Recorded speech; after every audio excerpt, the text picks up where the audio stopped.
In this lesson, we'll be going over how to place a partially transparent PSD file into InDesign and how to toggle the visibility of layers in a Photoshop file, even in InDesign, even after we've placed it.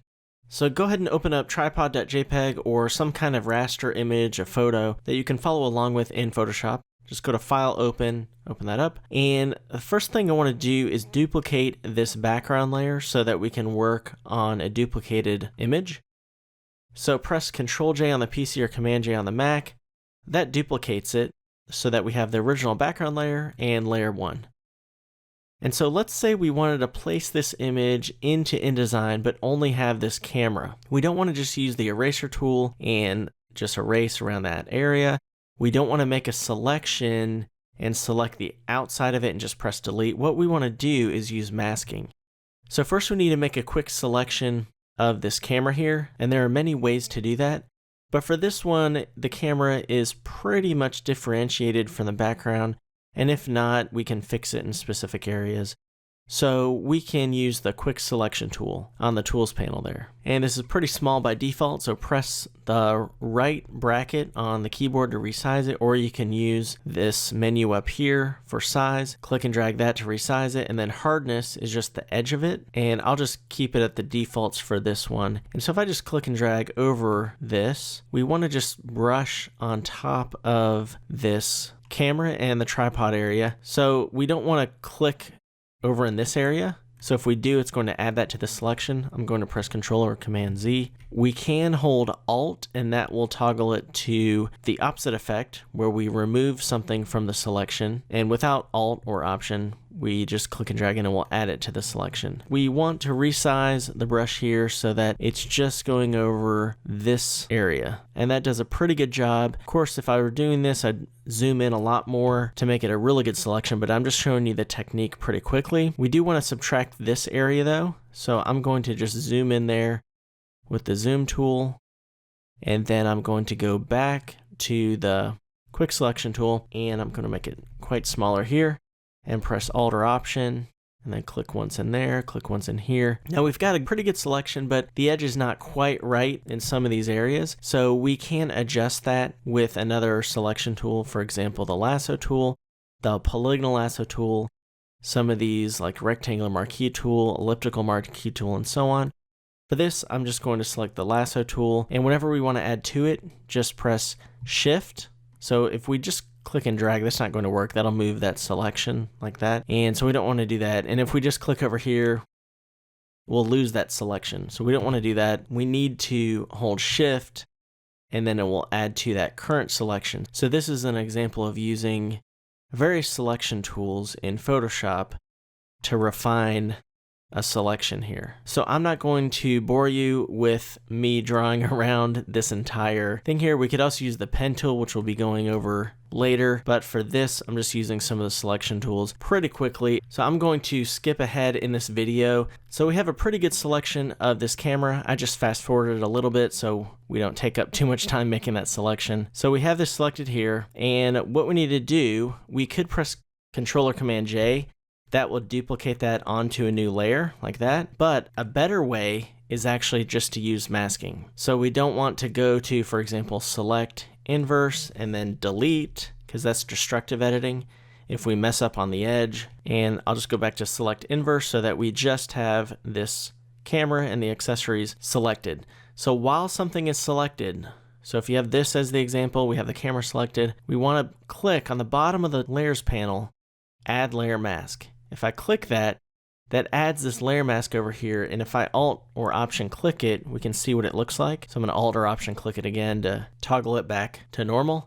And if I press this eye icon on the background layer, we'll see this is the result. So I toggle the visibility of the background layer. So I can paint black in. This is why we mask. If I paint black in, it erases. And then if I paint white in, it will bring that in. I'm pressing Ctrl or Command Z to undo that. So now that we have a camera here on its own layer without the background, we can have the original background layer toggled as well. That's fine. Let's go ahead and save this as a PSD file. I'll call this tripod layered and .psd. We definitely want to save this as a PSD file, not a JPEG, because that will flatten it.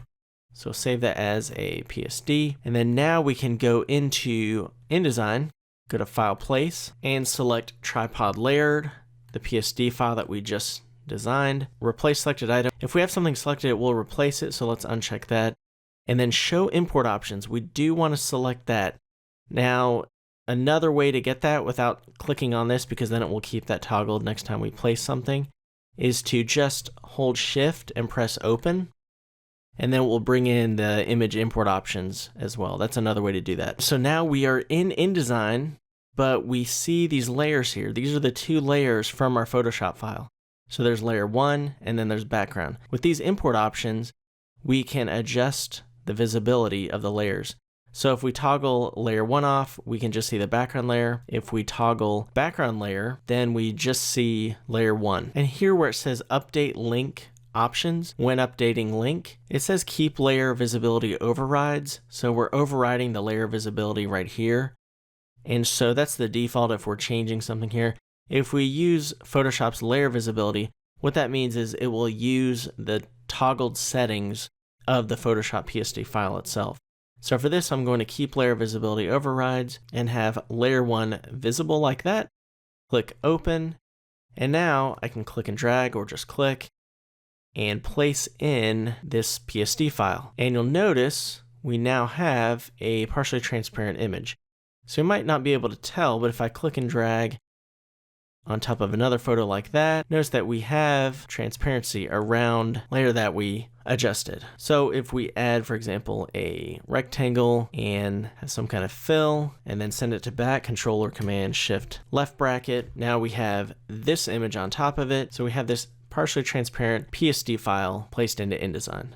Now what if we want to go back and adjust the visibility of some of the layers? We can do that here in InDesign. So if we go to Object and then Object Layer Options, and then now if I click Background, I have Preview checked, notice that it brings that background layer in. Now one problem with this, when we bring a PSD file when certain layers are toggled as not being visible in InDesign, it can mess up when we add new layers. I'll show you what I mean. So let's just say we have this set where we have this layer visible, and I go back to Photoshop and let's just add a new layer, and I'll just paint some content above it. All right, so now we have a new layer.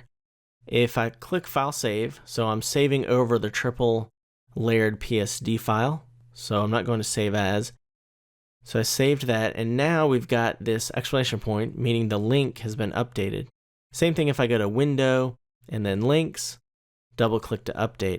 So if I double click it, it says the file tripod layered.psd has different layers than the imported version. The link will be updated with the source file's current layer visibility settings. So if I went back to Photoshop and I adjusted the visibility settings, something like this, for example, and I saved it as a PSD here, so File, Save, and then I go to InDesign, and here's another way to update it. If I just click it here, or I can Alt or Option click it, and it will bring up the links panel, of course. But if I just click it there, it will update it, and now it matches the layer visibility settings in our Photoshop file. So that's important to consider when we're placing a PSD file and we adjust the layer visibility of the layers with our import options in InDesign, either when we're placing it or when we go back and go to Object and then Object Layer Options. Either way, if we add more layers to it later in the original Photoshop PSD file, it will reset to the default Photoshop settings. Now for some other file formats, we can control that. For example, if we go to our preferences, so edit, then preferences in Windows, or click Adobe InDesign in the top left-hand corner, and then preferences in Mac. And if I go to file handling, notice right here where it says hide new layers when updating or relinking. That will work on some file formats, but not files such as PSD from Photoshop. So even if we have this checked, we will still need to adjust our settings, our import options or layer options if it's a Photoshop PSD file placed in.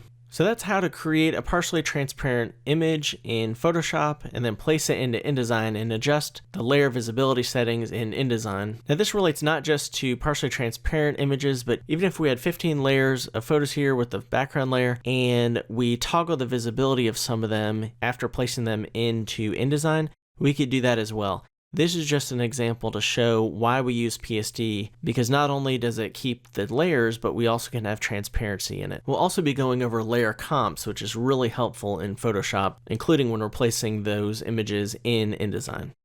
Thanks.